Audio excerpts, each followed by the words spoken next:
Mirador, où est le chef? Franco le Mignon, le chef est où? Valsero, le chef est où? J. Reningono, le chef est où? Baron de Banga, le chef est où? Je pose la question aux talibans.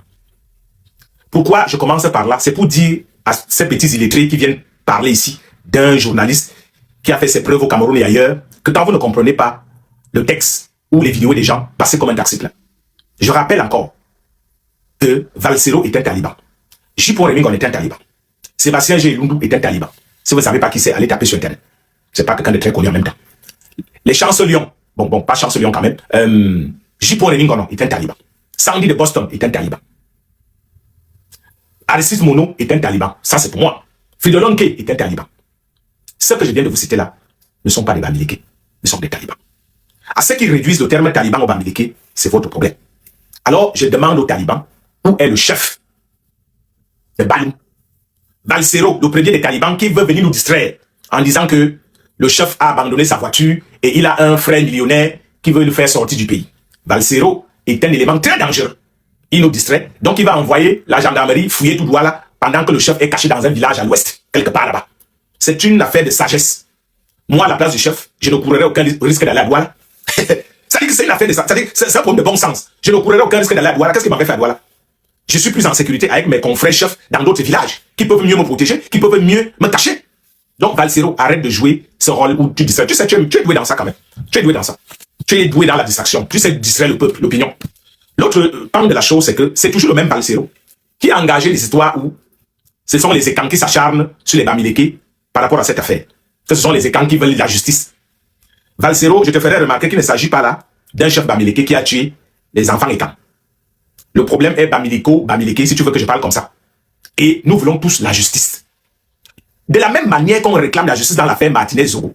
Martinez-Zoro était un écan. Les personnes qu'on a soupçonnées d'avoir commandité son crime, je dis bien soupçonnées, sont écans. Les personnes qui ont le plus parlé de cette affaire sont écans. J. Reningono nous a créé l'affaire d'Assimi Goïta, de Badio Ousmane, de Tanger, d'Aprado Noir, ça n'a jamais existé. Ça a quand même influencé les gens. Guy Zoro, qui est devenu une vedette de cette affaire, sont tous des écans. On n'a entendu nulle part que les Bamileke veulent attaquer les écans. Pourquoi vous êtes comme ça?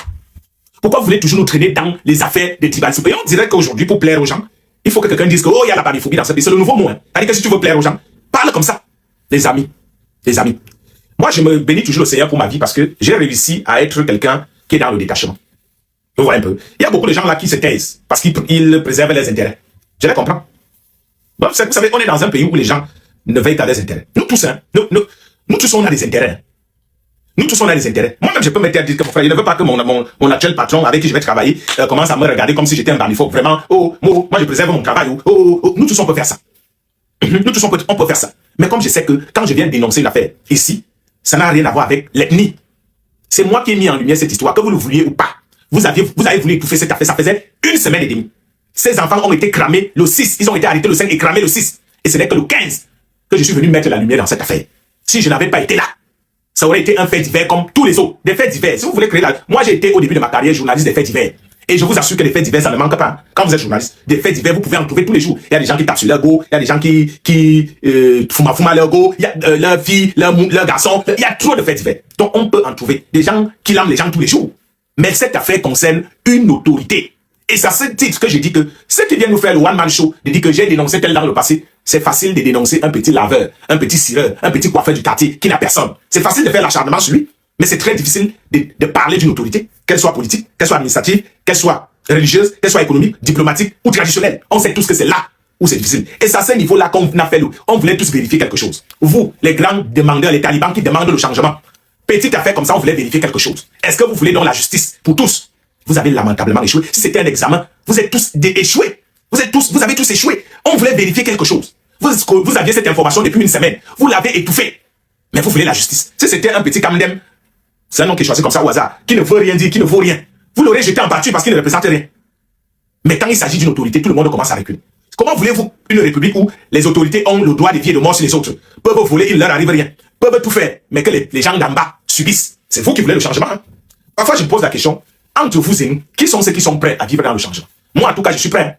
Moi, je suis prêt à vivre dans un pays où tu brûles le feu, tu payes la main. On prend ta voiture, défaut de secteur, défaut de visite technique, défaut de vignette, défaut de dossier, c'est pas moi quoi.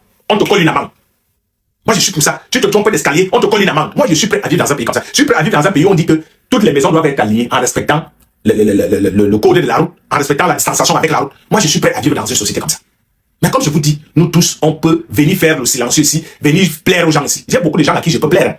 J'ai beaucoup de gens qui hésitent à me donner les contrats par rapport à mes prises de position. Moi, je peux venir ici, je viens plaire aux gens. Oui, je peux même utiliser ma page, je fais la Kalakou de son excellence Ouattara, de son excellence le président du conseil du Togo, ou son excellence Oligui, je fais leur Kalakou. Je viens ici faire seulement la Kalakou. Je préserve mes intérêts, je prends mes enfants et ma femme, on va en business class, vivre notre vie du poulet, à gauche, à droite, on fait le proving. On peut tous venir faire le proving ici. Je vous ai dit que c'est pas parce que nous on ne publie pas les choses, que ça veut dire qu'on les a pas. Cela ne veut pas dire qu'on les a pas. On peut tous faire le proving. Il y a des gens ici, peut-être parce qu'ils ne m'ont jamais vu avec mes enfants, ils pensent que je ne les ai pas. Je suis quelqu'un qui sait distinguer sa vie publique de la vie privée. Et je ne suis pas là pour faire le proving à quoi que ce soit. Donc on peut tous préserver nos intérêts. On peut tous préserver nos intérêts économiques. On en a tous. Moi, je ne vis pas de la parole. Moi, je suis quelqu'un qui est payé. J'ai risqué ma carrière comme ça parce que je voulais défendre un frère qui a été ingrat jusqu'aujourd'hui. Ah oui, je le lui dirai toujours. Donc on a tous nos intérêts à préserver quelque part. Moi-même, j'ai beaucoup d'intérêts à préserver. J'ai dit que moi, j'ai beaucoup d'intérêts financiers à préserver. Mais nous choisissons la justice. Parce qu'à la fin de tout ça, tout est vanité. À la fin, Dieu va aller te demander le don que je t'ai donné, toi, Raoul. Tu l'as mis au service de qui? Je vous ai dit de ne pas confondre la politique à la justice. Si quelqu'un me dit que je suis du mauvais côté parce que je suis dans un camp politique, la politique c'est un jeu parfois un jeu de dupe, de Ndjangi, un jeu de mythomanie, d'esbrouf. Ça c'est la politique. Mais la justice c'est pour tout le monde. La justice ne s'accommode pas des sentiments. La justice c'est pour tous. Donc si vous confondez le fait que les gens appartiennent à un camp politique et disent qu'ils sont du mauvais côté, ça veut dire que vous n'avez rien compris. Nous voulons tous la justice. Et tant que vous allez continuer à tordre le cou à cette justice, vous cachez le chef, parce que vous voulez nous amener dans un combat de chiffonniers que vous appelez le tribalisme. Les amis, nous allons tous lire l'heure. Et à tous ceux qui passent le temps à dire dans mon inbox, à dire qu'un jour, moi aussi je vous dis un jour, on va se croiser. On va tous se faire du sale le moment venu. Ne sous-estimez pas l'adversaire, c'est toujours votre plus grande erreur. À bien pour le moment.